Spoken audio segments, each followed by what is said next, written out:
দেখো এখন যে কোশ্চেনটা পড়বো সেটা হচ্ছে মনিটারি পলিসি, খুবই ইম্পর্টেন্ট একটা কোশ্চেন, ঠিক আছে।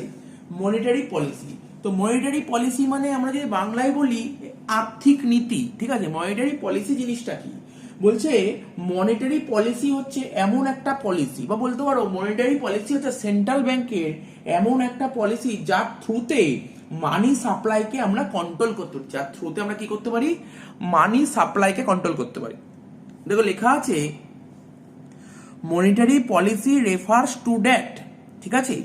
Monetary policy refers to that policy through which central bank of the country, আচ্ছা আমাদের কান্ট্রি সেন্ট্রাল ব্যাংকে RBI, reserve bank of India, তাহলে কি বলছে monetary policy refers to that policy through which central bank, মানে monetary policy এমন একটা policy এটা কিনা সেন্ট্রাল ব্যাংকের থ্রুতে, ঠিক আছে, কন্ট্রোল করতে পারে। কি কন্ট্রোল করতে পারে? সাপ্লাই অফ মানি কন্ট্রোল করতে পারে, অ্যাভেলেবিলিটি অফ মানি মানে হচ্ছে লোনটাকে কন্ট্রোল করতে পারে, আর হচ্ছে cost of money or rate of interest, ব্যাংকের যে রেট অফ ইন্টারেস্ট সেটাকে কন্ট্রোল করতে পারে।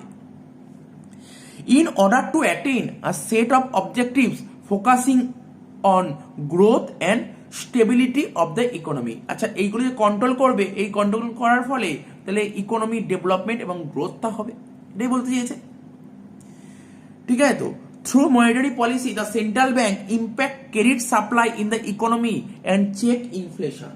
দেখো monetary policy through central bank credit সাপ্লাইটা চেক করে, ঠিক আছে, ইকোনমিতে লোন সাপ্লাই বেশি থাকলে সেটাকে কম করে দেয়, আর কম থাকলে সেটা বেশি করে দেয়।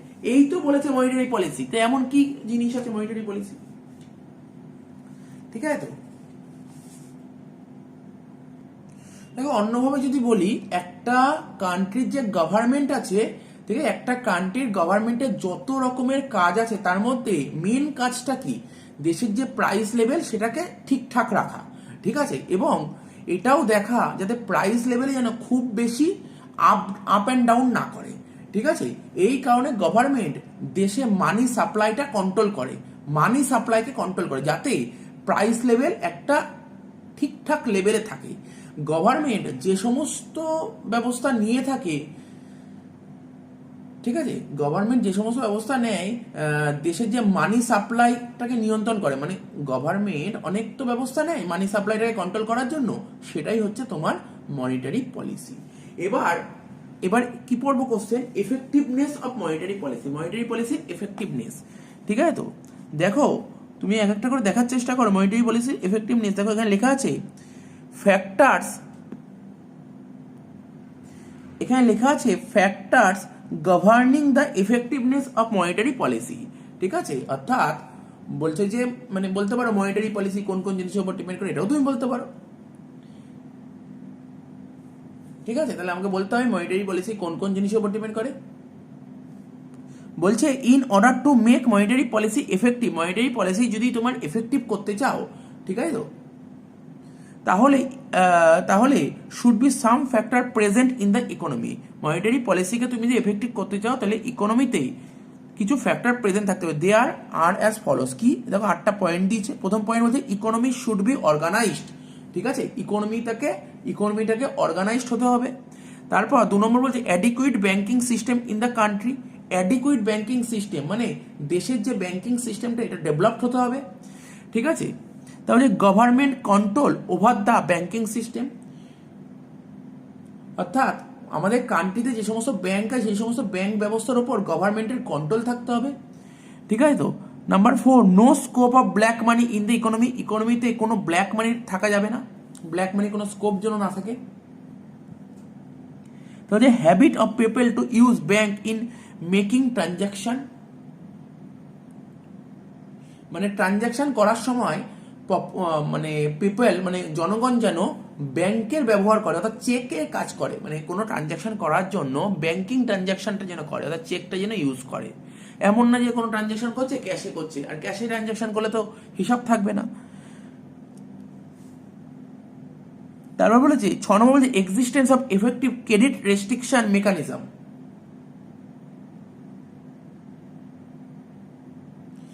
কান্ট্রিতে যে ব্যাংক যে সমস্ত ডিপোজিট ক্রিয়েট করে না, কান্ট্রিতে ব্যাংক যে সমস্ত ডিপোজিট ক্রিয়েট করে সেই পদ্ধতির উপর একটা কন্ট্রোল থাকতে হবে।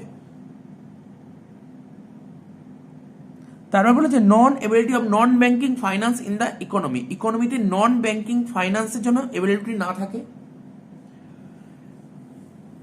অর্থাৎ ব্যাংক বহির্ভূত অর্থ, নন এভেলেবিলিটি, এখানে বলছে নন ব্যাংকিং ফাইন্যান্স, ঠিক আছে, মানে আমাদের ইকোনমিতে যেন নন ব্যাংকিং ফাইন্যান্সটা না থাকে, এখানে বলতে চাইছে দেশে যেন ব্যাংক বহির্ভূত অর্থ এক্সিস্টেন্স না থাকে। তারপর লাস্ট পয়েন্ট বলেছে the fiscal policy of the country should to make the monetary policy effective, তো কি বলেছে, দেশের ফিসকাল পলিসি এরকম হওয়া প্রয়োজন যাতে মনিটারি পলিসিটাকে সেটা এফেক্টিভ হতে সাহায্য করে, এই পয়েন্টগুলো বলেছে। আর কিন্তু কত ইজি কোশ্চেন, খুব ইম্পর্টেন্ট একটা কোশ্চেন বলেছে, হোয়াট ইজ মনিটারি পলিসি আর ফ্যাক্টরস গভর্নিং দ্য এফেক্টিভনেস, মানে এফেক্টিভনেস অফ মনিটারি পলিসি। তো পয়েন্টগুলো তুমি বুঝতেই পারছো, ইকোনমিটাকে অর্গানাইজড হতে হবে, অ্যাডিকুয়েট ব্যাংকিং সিস্টেম থাকতে হবে কান্ট্রিতে, government control over the banking system, no scope of black money in the economy, habit of people to use bank in making transaction, existence of effective credit restriction mechanism, non-ability of non-banking finance in the economy, and the fiscal policy of the country should to make the monetary policy effective, ঠিক আছে, একটু ক্লিকলি হয়ে যাবে। দেখো এখন যে কোশ্চেনটা নিয়ে আলোচনা করছি, এই কোশ্চেনটা তোমরা সবাই জানো, সেটা কি সিআরআর এবং এসএলআর। তোমাদের যাদের ইকোনমিক্স ছিল ক্লাস 12-এ এই কোশ্চেন সবাই পড়েছো। এছাড়াও বিকম থার্ড সেমিস্টারে আইএফএস যে সাবজেক্ট আছে, ওখানে রিজার্ভ ব্যাংক অফ ইন্ডিয়া একটা চ্যাপ্টার আছে, সেই চ্যাপ্টারেও এই কোশ্চেনটা আছে, অর্থাৎ তাদের জন্য খুব ইম্পর্টেন্ট। এবং তার পাশাপাশি যারা ফিফথ সেমিস্টারে ম্যাক্রো ইকোনমিক্স পড়ছো, তোমাদের যে লাস্ট চ্যাপ্টার চলে ব্যাংকিং, সেখানে এই কোশ্চেনটা আছে, খুব ইম্পর্টেন্ট একটা কোশ্চেন। সেই কোশ্চেনটা কি পড়বো, কনসেপ্ট পড়বো সিআরআর আর এসএলআর। সিআরআর এর ফুল ফর্ম কি, ক্যাশ রিজার্ভ রেশিও, আর এসএলআর এর full form statutory liquidity ratio.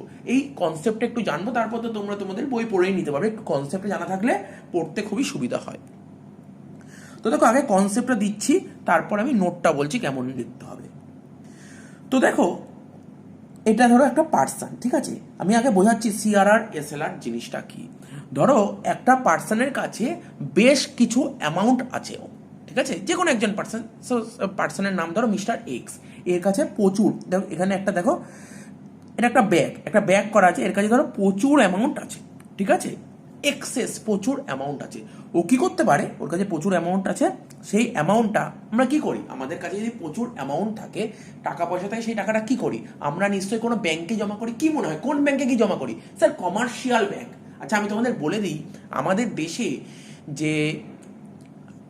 দেশে সেন্ট্রাল ব্যাংক ছাড়া, সেন্ট্রাল ব্যাংকের নাম কি, reserve bank of India. Reserve bank of India যত ব্যাংক আছে সব কটা ব্যাংকই commercial bank. For example state bank of India, ওইদিকে ধরো তোমার Punjab national bank, oriental bank of commerce, Bandhan bank, Axis bank, এগুলো সব কমার্শিয়াল ব্যাংক। অর্থাৎ সেন্ট্রাল ব্যাংক ছাড়া যত ব্যাংক আছে সব ব্যাংকই কমার্শিয়াল ব্যাংক। ধরো একটা পার্সনের কাছে প্রচুর টাকা পড়ে আছে, সেই টাকাটা কি করতে পারে, সেই টাকাটা কোনো আশেপাশে কোনো একটা কমার্শিয়াল ব্যাংকে গিয়ে জমা করবে, ঠিক আছে। ওর কাছে প্রচুর টাকা পড়ে আছে ব্যাগে, সেই টাকাটা নিয়ে কি করবে, ও কমার্শিয়াল ব্যাংকে জমা করবে। এবার ধরো তা আমাদের কাছে প্রচুর টাকা পড়ে থাকলে আমরা ব্যাংকে জমা করব। এবার আমাদের যদি কখনো লোনের দরকার হয়, ঠিক আছে, বিভিন্ন কারণে লোন দরকার হতে পারে, লোনের দরকার হলে তখন আমরা সেই লোনটা কার থেকে নেব, কমার্শিয়াল ব্যাংকের থেকে নেব। তাই দেখো আমাদের কাছে যদি প্রচুর টাকা থাকে, সেই টাকাটা আমরা কমার্শিয়াল ব্যাংকে জমা করব।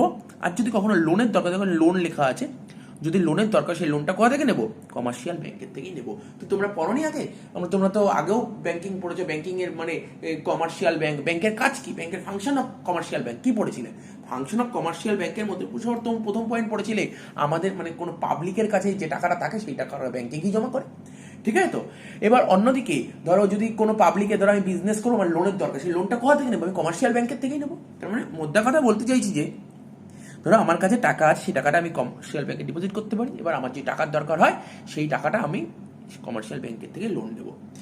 এইবার আমরা এই যে আমাদের যত ব্যাংক আছে, আমাদের যত ব্যাংক মানে রিজার্ভ ব্যাংক তো সেন্ট্রাল ব্যাংক ছাড়া যত ব্যাংক আছে আমার দেশে সবই তো কমার্শিয়াল ব্যাংক। তো আমাদের দেশে যত সব কমার্শিয়াল ব্যাংক আছে, তো কমার্শিয়াল ব্যাংক আমাদের দেশে হেড ব্যাংক আছে, হেড ব্যাংকের নির্দেশ মতো কাজ করে। তো কমার্শিয়াল ব্যাংক নিজের ইচ্ছে মতো কোনো কাজ করতে পারে না। হেড ব্যাংক মানে হচ্ছে রিজার্ভ ব্যাংক বা সেন্ট্রাল ব্যাংকই তো রিজার্ভ ব্যাংক। তো রিজার্ভ ব্যাংকের মানে যা নির্দেশ দেয়, যা ডিরেকশন দেয়, সেই অনুযায়ী কমার্শিয়াল ব্যাংক সমস্ত কাজ করে থাকে। অর্থাৎ রিজার্ভ ব্যাংকের বেশ কিছু রুলস অ্যান্ড রেগুলেশন বা গাইডলাইন করে দিয়েছে যে কিনা আমাদের দেশে যত কমার্শিয়াল ব্যাংকে সমস্ত কমার্শিয়াল ব্যাংকে মানতে হবে। সে কি বলেছে? আরবিআই কমার্শিয়াল ব্যাংকে বলে দিয়েছে, দেখো কোনো পার্সনের কাছে যদি টাকা থাকে সেই পার্সন তো তোমার ব্যাংকে জমা করবে, কমার্শিয়াল ব্যাংকে টাকা জমা করবে, যত টাকা জমা করবে সেই টাকাটাকে তোমরা 3টে ভাগে ভাগ করবে। দেখো এটা একটা ভাগ করেছি, এটা একটা ভাগ, এটা একটা ভাগ, এটা একটা ভাগ, 3টে ভাগে ভাগ করবে। এই যে তুমি 3টে ভাগে ভাগ করলে তার মধ্যে সেকেন্ড অপশনটা, সেকেন্ড ভাগটার নাম কি লেখা আছে? CRR, ফুল ফর্ম আগেই বলেছি, ক্যাশ রিজার্ভ রেশিও। অর্থাৎ কোনো পার্সন এসে কমার্শিয়াল ব্যাংকে যত টাকা জমা করবে তার একটা পার্সেন্টেজ তুমি আলাদা সরিয়ে রাখবে। সেই টাকাটা সরিয়ে কাকে দেবে? আমাকে দেবে। আমিটাকে রিজার্ভ ব্যাংক অফ ইন্ডিয়া, দেখো লিখেছি সেন্ট্রাল ব্যাংক, ঠিক আছে। কিছু পার্সেন্ট সরিয়ে রাখবে মানে কোনো একজন পার্সন, ঠিক আছে, কমার্শিয়াল ব্যাংকে যেই টাকাটা জমা করবে তার একটা পার্সেন্টেজ, ঠিক আছে, একটা পার্সেন্টেজ তুমি সরিয়ে রাখবে, সেই টাকাটা সরিয়ে রিজার্ভ ব্যাংকে জমা করবে, অর্থাৎ আমাকে দেবে। এটাই হচ্ছে তোমার CRR। এখন তুমি বলে স্যার কত পার্সেন্ট সরাবো? সেটা রিজার্ভ ব্যাংক বলে দেবে কত পার্সেন্ট সরাতে হবে, ঠিক আছে, রিজার্ভ ব্যাংক বলে দেবে এত পার্সেন্ট সরাতে হবে। এটাই হচ্ছে CRR, ক্যাশ রিজার্ভ রেশিও। তারপর এরপরে আর একটা কি 3 নম্বর, দেখো এই 3 নম্বর ভাগটা কি? SLR, এর ফুল ফর্ম হচ্ছে স্ট্যাটিউটরি লিকুইডিটি রেশিও। তো রিজার্ভ ব্যাংক অফ ইন্ডিয়া আবার বলে দিয়েছে শুধু তুমি কিছু পার্সেন্টেজ টাকা সরিয়ে আমাকে দিলেই হবে না, এবার আরো কিছু পার্সেন্ট টাকা সরাবে, সেই টাকাটা সরিয়ে তুমি তোমার কাছে রাখবে, টাকাটা তুমি তোমার কাছে রাখবে, এই টাকাটা অন্য কোনো পারপাসে ইউজ করবে না, ঠিক আছে, তোমার কাছে রাখবে। দেখো লিখেছি, দেখো কেপ্ট কোথায় রাখবে? কমার্শিয়াল ব্যাংকের কাছে রাখবে। এরপরে আর একটা কনসেপ্ট হয় LRR, এটাকে বলে লিগাল রিজার্ভ রেশিও। এই লিগাল রিজার্ভ রেশিও আমরা কি করে ক্যালকুলেট করি? এই যে CRR আর SLR, এই দুটো যোগ করলে, এই দুটো রেশিও যোগ করলে বেরিয়ে যায় LRR, লিগাল রিজার্ভ রেশিও। কি করে বের করব? এই CRR আর SLR এই দুটো রেশিও যোগ করলে বেরিয়ে যাবে আমার লিগাল রিজার্ভ রেশিও। কি বললাম? এই দুটো যোগ করলে কি বেরোবে আমার? LRR, legal reserve ratio. Sir বললেন তো, আপনি তো দুটো পার্ট বললেন, কিন্তু এই পার্টটা তো বললেন। হ্যাঁ এটাই তো বলবো, এটাই তো বলবো। কোনো পার্সন কমার্শিয়াল ব্যাংকে যত টাকা জমা করবে তার কিছু পার্সেন্টেজ CRR হবে, কিছু পার্সেন্টেজ SLR হবে। এই দুটো পার্সেন্টেজটাকে যোগ করলে তোমার হবে LRR, ঠিক আছে, লিগাল রিজার্ভ রেশিও, ঠিক আছে। এবার এখন তোমাদের প্রশ্ন হলো, স্যার তাহলে কমার্শিয়াল ব্যাংক কোনো পার্সন যদি ব্যাংকের কাছে লোন চায় তাহলে কমার্শিয়াল ব্যাংক কত টাকা লোন দিতে পারবে? দেখো কত টাকা লোন দেয়, অর্থাৎ কোনো পার্সন কমার্শিয়াল ব্যাংকে যত টাকা ডিপোজিট করলো, এই যে যত টাকা ডিপোজিট করলো, দেখো লিখেছি যত টাকা ডিপোজিট করলো তার থেকে LRR, এই LRR লিগাল রিজার্ভ রেশিওটা তুমি বাদ দেবে, বাদ দিলে যেটা পড়ে থাকছে সেই টাকাটাই লোন দেবে, তাই তো। এই ব্যাপারটা কতটা বুঝতে পারলে কি না বুঝতে পারলে আমরা একটা এক্সাম্পলের আকারে বোঝাবো, ঠিক আছে, এক্সাম্পল দিয়ে বোঝাচ্ছি, ভ্যালু দিয়ে মোটামুটি বোঝা গেল তো। এখন তোমার মনে প্রশ্ন হলো, স্যার কত টাকা লোন পাওয়া যাবে কমার্শিয়াল ব্যাংক থেকে? কোনো একজন পার্সন ব্যাংকে যত টাকা জমা দেবে তার কিছু পার্সেন্টেজ CRR হবে, কিছু পার্সেন্টেজ তোমার SLR হবে। এই CRR আর SLR দুটোকে যোগ করলে হয় LRR। এই ডিপোজিট থেকে LRR বাদ দিলে হয়ে যাবে লোন অ্যামাউন্ট, ঠিক আছে তো। এবার আমি একটা এক্সাম্পল দিয়ে বোঝাচ্ছি। দেখো কি লেখা আছে এখানে? RBI, reserve bank of India. এই যে আমি এতক্ষণ বললাম CRR SLR, এটা কে ঠিক করে? কমার্শিয়াল ব্যাংক ঠিক করে? কোনোদিন না, হেড ব্যাংক। আমাদের দেশে যে হেড ব্যাংক আছে রিজার্ভ ব্যাংক অফ ইন্ডিয়া, ওই সমস্ত বলে দেয় যে না তোমাকে CRR কত পার্সেন্ট মেনটেন করতে হবে, SLR কত পার্সেন্ট মেনটেন করতে হবে।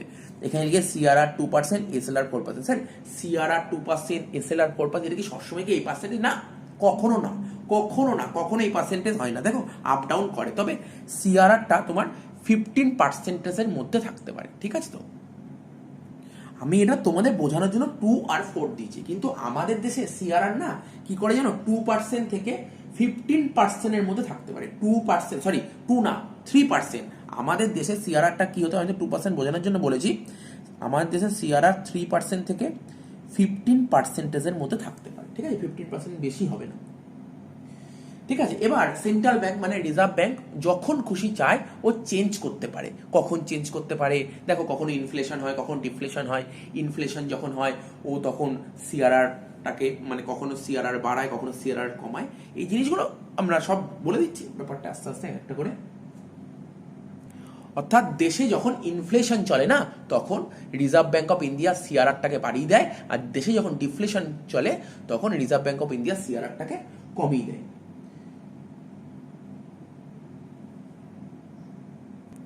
আর এসএলআর ব্যাপারটা কি বলেছে, মানে রিজার্ভ ব্যাঙ্ক অফ ইন্ডিয়ার যে একটা গাইডলাইন আছে, সেই গাইডলাইনে পরিষ্কারভাবে বলা হয় যে প্রতিটা কমার্শিয়াল ব্যাংকে তাদের নেট ডিমান্ড, কি বললাম, তাদের নেট ডিমান্ড আর টাইম ডিপোজিটের 25%, ঠিক আছে, এসএলআর হিসেবে জমা রাখতে হয়। তাহলে কি বললাম, রিজার্ভ ব্যাঙ্ক অফ ইন্ডিয়ার যে গাইডলাইন আছে সেই গাইডলাইনে পরিষ্কারভাবে বলা আছে যে প্রতিটা কমার্শিয়াল ব্যাংকে তাদের নেট ডিমান্ড আর টাইম ডিপোজিটের মিনিমাম 25%, ঠিক আছে, 25% এসএলআর হিসেবে রাখতে হবে। তবে আরবিআই এই রেশিওটা 40% পর্যন্ত বাড়িয়ে দিতে পারে, ঠিক আছে, কত পার্সেন্ট জেনে রাখতে হবে, ঠিক আছে, তো কত মেনটেন করতে হয়, 25%, কিন্তু আরবিআই চাইলে এটা 40% পর্যন্ত করতে পারে, ঠিক আছে, তো এসএলআর। তাহলে কার 25% রাখবে, নেট ডিমান্ড আর টাইম ডিপোজিটে, বোঝা গেল। তবে ইনফ্লেশনের সময় আরবিআই এসএলআর বাড়িয়ে দেয় আর ডিফ্লেশনের সময় আরবিআই এসএলআরটা কমিয়ে দেয়। তো ব্যাপারটা বোঝা গেল। আমি তো জাস্ট একটা ফিকটিসিয়াস এক্সাম্পল দিই, 2 আর 4%। ধরো মিস্টার রাম, আমি কি বোঝাচ্ছি, মিস্টার রাম তার কাছে প্রচুর টাকা আছে, ও এবার কি করেছে, অনেকেই তো আজকালকার দিনে ব্যাংকে টাকা জমা করে, তো মিস্টার রাম 5,000 টাকা ব্যাংকে, কোন ব্যাংকে জমা করবে, কমার্শিয়াল ব্যাংকে 5,000 টাকা জমা করেছে, ঠিক আছে। এবার রিজার্ভ ব্যাঙ্ক অফ ইন্ডিয়া তো গাইডলাইন বলেই দিয়েছে, কমার্শিয়াল ব্যাংকে কোনো পার্সেন্ট যত টাকা জমা করবে সেই টাকাটাকে 3টে ভাগে ভাগ করে, কটা ভাগে ভাগ করে, 3টে ভাগে, 1, 2, 3। একটা ভাগ হচ্ছে সিআরআর কত বলে, 2%, অর্থাৎ 5,000 টাকায় জমা করলে তার 2% সরিয়ে রাখবে। কে সরিয়ে রাখবে, কমার্শিয়াল ব্যাংক। 5,000 2% কত, 100 টাকা রিজার্ভ ব্যাংক সরিয়ে রেখে কাকে দেবে, এই টাকাটা রিজার্ভ, মানে এই 5,000 2% 100 টাকা কমার্শিয়াল ব্যাংক সরিয়ে রিজার্ভ ব্যাংকে এই টাকাটা দিয়ে দেবে।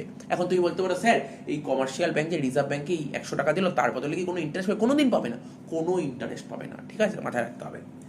এসএলআর, আর একটা এসএলআর কত ছিল, 4%, ঠিক আছে, তো তাহলে 5,000 টাকা যে ডিপোজিট করছে তার 4% মানে 200 টাকা কে করবে, এটা সরিয়ে রাখবে। কে সরিয়ে রাখবে, কমার্শিয়াল ব্যাংক। স্যার এটা কি সরিয়ে রেখে রিজার্ভ ব্যাংকে দেবে, না, এই টাকাটা কমার্শিয়াল ব্যাংক নিজের কাছে রেখে দেবে, এটা অন্য কোনো পারপাসে ইউজ করতে পারবে না, ঠিক আছে। তার মানে তুমি নিজে ভাবো, 5,000 টাকার মধ্যে 100 টাকা আর 200 টাকা, 300 টাকা তো সহ হলো, তাহলে বাকি যে 4,700 টাকা আছে না, এই 4,700 টাকা যখন কোনো পার্সন লোন চেতে আসবে তখন এই 4,700 টাকা লোন দেবে। তাই দেখো লিখেছি এলআর আর হচ্ছে সিআরআর প্লাস এসএলআর, দুটো মিলে 100, 200, 300, বোঝা গেল ব্যাপারটা। এবার আমরা মানে ছোট্ট একটা নোট করেছি, সিআরআর এর ডেফিনেশন আর এসএলআর এর ডেফিনেশন তৈরি করেছি।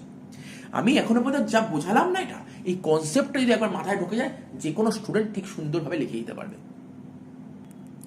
দেখো কি লিখেছে, বেশি বোঝানোর কিছু নেই, লাইনটা পড়লে তোমরা বুঝতে পারবে। ক্যাশ রিজার্ভ রেশিও মানে সিআরআর কি বলেছে, বলছে ইট রেফার্স টু দা, ঠিক আছে, সিআরআর বলতে বোঝায় minimum percentage of a bank, ঠিক আছে, total deposit required to be kept with central bank. মানে কিছুক্ষণ আগেই বললাম, কমার্শিয়াল ব্যাংকে কোনো পার্সেন্ট যত টাকা জমা দেবে তার একটা মিনিমাম একটা পার্সেন্টেজ আছে, সেই পার্সেন্টেজটা, ঠিক আছে, কমার্শিয়াল ব্যাংক সরিয়ে রাখবে, সেই টাকা সরিয়ে রিজার্ভ ব্যাংকের কাছে দিয়ে দেবে, জমিয়ে রাখবে। CRR is fixed by the central bank, ঠিক আছে, সিআরআর এর পার্সেন্টেজটা কে ফিক্স করে, সেন্ট্রাল ব্যাংক মানে reserve bank of India. And it is according to situation in order to control supply of money in an economy, ঠিক আছে, এটা রিজার্ভ ব্যাংক অফ ইন্ডিয়ায় কন্ট্রোল করছে ইকোনমিতে যে সাপ্লাই অফ মানি আছে এটাকে কন্ট্রোল করার জন্য, ঠিক আছে। তো এবার দেখো কি লিখেছে, in case of high money supply মানে ইনফ্লেশন, যখন দেশে যখন হাই মানি সাপ্লাই হয়, অর্থাৎ দেশে যখন ইনফ্লেশন হয়, তখন রিজার্ভ ব্যাংক অফ ইন্ডিয়া কি করে, সিআরআর এর পার্সেন্টেজটা বাড়িয়ে দেয়, সিআরআর এর পার্সেন্টেজ বাড়িয়ে দেয়। তোমরা বুঝতে পারছো, যখনই মানি সাপ্লাইটা হাই হয় তখন reserve bank of India CRR বাড়িয়ে দেয়, ঠিক আছে। আর কি বলছে এখানে দেখো, লেখাই আছে ব্যাপারগুলো, তুমি বুঝতেই পারছো। Bank are left with less capacity to create credit, তারপর বলছে fall in money supply by commercial bank, তারপর বলছে ইনফ্লেশন ইজ কন্ট্রোল, বলছে অনেক বেশি পার্সেন্টেজ রিজার্ভ ব্যাংকের কাছে জমা রাখতে হয়, ঠিক আছে, অনেক বেশি, মানে নর্মাল বুঝো, সিআরআর বাড়িয়ে দিচ্ছে রিজার্ভ ব্যাংক, যদি সিআরআর বাড়িয়ে দেয় তাহলে বেশি পার্সেন্টেজ সিআরআর, মানে সিআরআর এর পার্সেন্টেজটা যদি বাড়িয়ে দেয় তাহলে রিজার্ভ ব্যাংকের কাছে তো বেশি পরিমাণ সিআরআর টাকাটা রাখতে হবে, তাই না। আর যত বেশি পার্সেন্ট আরবিআই এর কাছে জমা রাখবে, ঠিক আছে, তত ব্যাংকের কাছে কম টাকা থাকবে, আর লোন দেওয়ার জন্য, পাবলিককে লোন দেওয়ার জন্য কম টাকা থাকবে। আর যদি লোন কম দেয় তাহলে মানি সাপ্লাইটা কমে যাবে, তাই না? আর মানি সাপ্লাই যদি কম হয়ে যায় তাহলে ইনফ্লেশন কন্ট্রোল হয়ে যাবে। বুঝতে পারলে ব্যাপারটা? In case of low money supply মানে ডিফ্লেশনের সময় কি করবে? Reserve bank of India CRR কমিয়ে দেবে, ঠিক আছে? আর সিআরআর যদি কমিয়ে দেয়, ভাবো সিআরআর কমিয়ে দিলে কি ঘটনা ঘটবে? সিআরআর যদি কমিয়ে দেয় তাহলে ব্যাংকের হাতে একটু বেশি পরিমাণ টাকা থাকবে, তাই না? বলছে bank have more capacity to create credit, ঠিক আছে তো? And rise in money supply of commercial bank, and commercial bank তখন মানি সাপ্লাইটা হাই হবে এবং তখন ডিফ্লেশনটা কন্ট্রোল হয়ে যাবে। এই জিনিসগুলো তোমাকে মনে রাখতে হবে। এবার কি বলছে? এসএলআর। এসএলআর মানে স্ট্যাটিউটরি লিকুইডিটি রেশিও কি বলছে? Every bank is required to maintain a fixed percentage of its assets in the form of liquid asset known as SLR. বলছে প্রতিটা কমার্শিয়াল ব্যাংকে কি প্রয়োজন? মেনটেন করতে হবে একটা ফিক্সড পার্সেন্টেজ। কার ফিক্সড পার্সেন্টেজ? টোটাল যত অ্যাসেট আছে তার একটা ফিক্সড পার্সেন্টেজ মেনটেন করতে হবে, নিজের কাছে রাখতে হবে। প্রতিটা কমার্শিয়াল ব্যাংকে তার টোটাল যত অ্যাসেট আছে তার একটা পার্সেন্টেজ নিজের কাছে রেখে দিতে হবে in the form of liquid asset. Liquid অ্যাসেটের ফর্ম, এটাই হচ্ছে এসএলআর। এর মধ্যে কি ইনক্লুড আছে? ক্যাশ, গোল্ড আর অ্যাপ্রুভ সিকিউরিটিজ, ঠিক আছে তো? In case of high money সাপ্লাইয়ের ক্ষেত্রে কি করে? Reserve bank of India SLR বাড়িয়ে দেয়, ঠিক আছে? তাহলে এসএলআর যদি বাড়িয়ে তাহলে কি হবে? Fall in credit creation by bank, ঠিক আছে? ক্রেডিট ক্রিয়েশনটা আস্তে আস্তে কমে যাবে। আর একটু কি হচ্ছে? তাহলে মানি সাপ্লাই কমে যাবে, মানি সাপ্লাইটাও কমে যাবে, তাহলে ইনফ্লেশন কন্ট্রোল হবে। আর in case of low money supply SLR কমিয়ে দেবে, ঠিক আছে? Reserve bank of India SLR কমিয়ে দেবে, ঠিক আছে? তাহলে rise credit creation by bank, তাহলে ক্রেডিট ক্রিয়েশনটা কমার্শিয়াল ব্যাংকের ক্রেডিট ক্রিয়েশনটা বেড়ে যাবে এবং তখন মানি সাপ্লাইটা বেড়ে যাবে আর ডিফ্লেশনটা কন্ট্রোল হয়ে যাবে। এই ছিল সিআরআর আর এসএলআর। এবার আমরা এদের মধ্যে ডিফারেন্সটা পড়বো, সুন্দরভাবে ডিফারেন্সটা পড়তে হবে। আচ্ছা, এবার ডিফারেন্সটা পড়বো সিআরআর এর সাথে এসএলআরআর। এসএলআরআর মানে স্ট্যাটিউটরি লিকুইডিটি রিজার্ভ রেশিও, এদের মধ্যে ডিফারেন্স। প্রথম পয়েন্ট তো আমরা ডেফিনেশন দিয়ে দেবো। তোমরা দেখতেই পাচ্ছ কি লেখা আছে ডেফিনেশন সিআরআর এর। বলছে under section 42 subsection 1 of the reserve bank of India act 1935, মানে reserve bank of India act 1935 এর এত নম্বর ধারা, 42 নম্বর ধারা, 42 নম্বর সেকশনের এক সাবসেকশন, মানে 42 নম্বর ধারা 1 নম্বর উপধারা কি বলা হয়েছে? Cash reserve ratio means it schedule commercial bank, প্রতিটা শিডিউল কমার্শিয়াল ব্যাংক, ঠিক আছে তো, has to keep a certain percentage of its own demand and time deposit in cash with RBI। তার মানে এই যে কিছুক্ষণ আগে বললাম কমার্শিয়াল ব্যাংকে যত টাকা ডিপোজিট হবে, ঠিক আছে? কি ডিপোজিট? টাইম ডিপোজিট আর হচ্ছে তোমার ডিমান্ড ডিপোজিট, তার একটা ফিক্সড একটা পার্সেন্টেজ তোমাকে আলাদা করে সরিয়ে রাখতে হবে, সেই টাকাটা রিজার্ভ ব্যাংকের কাছে দিয়ে দিতে হবে। এটাই হচ্ছে সিআর। আর এসএলআরটা কি বলেছে? বলছে under section 24 of the banking regulation act 1949, মানে ব্যাংকিং রেগুলেশন অ্যাক্ট 1949 এর 24 নম্বর ধারায় কি বলা আছে? Schedule commercial bank have to keep at least 20%, কত percentage? at least 20% of their total deposit, ঠিক আছে? যত টাকা টোটাল ডিপোজিট হবে তার 20% in cash or liquid form, ফর্মে আলাদা করে টাকাটা সরিয়ে রাখতে হবে। এই টাকাটা কোথায় থাকবে? কমার্শিয়াল ব্যাংকের কাছেই থাকবে। আর এই যে টাকাটা সরাবে লিকুইড ফর্ম বলে জানেন, সেটা ক্যাশ হতে পারে, গোল্ড হতে পারে, বা তোমার গভর্নমেন্ট সিকিউরিটিজ হতে পারে। এবার প্রশ্ন হলো রুলটা তোমরা কি বলবে? ঠিক আছে, রুল বা এখানে বলতে হবে তোমার নর্মস কি বলেছে? Cash reserve ratio will be determined on the basis of own demand deposit and time deposit, মানে ক্যাশ রিজার্ভ রেশিও ডিটারমাইন্ড হবে কিসের উপর বেস করে? ওন ডিমান্ড ডিপোজিট আর টাইম ডিপোজিট। আর ওইদিকে SLR statutory liquidity reserve ratio will be determined as a percentage of total current and time deposit. কার উপর? কারেন্ট এন্ড টাইম ডিপোজিটের উপর পার্সেন্টেজ হবে। Rate cash reserve ratio is comparatively লো, ঠিক আছে? ক্যাশ রিজার্ভ রেশিও রেটটা কম্পারেটিভলি লো হয় with statutory, মানে এসএলআর এর তুলনায় সিআরআর এর রেটটা তোমার একটু কম হয়। ম্যাক্সিমাম সিআরআর 15% আর at present CRR 4%। Maximum CRR কিছুক্ষণ আগেই বললাম ব্যাপারগুলো।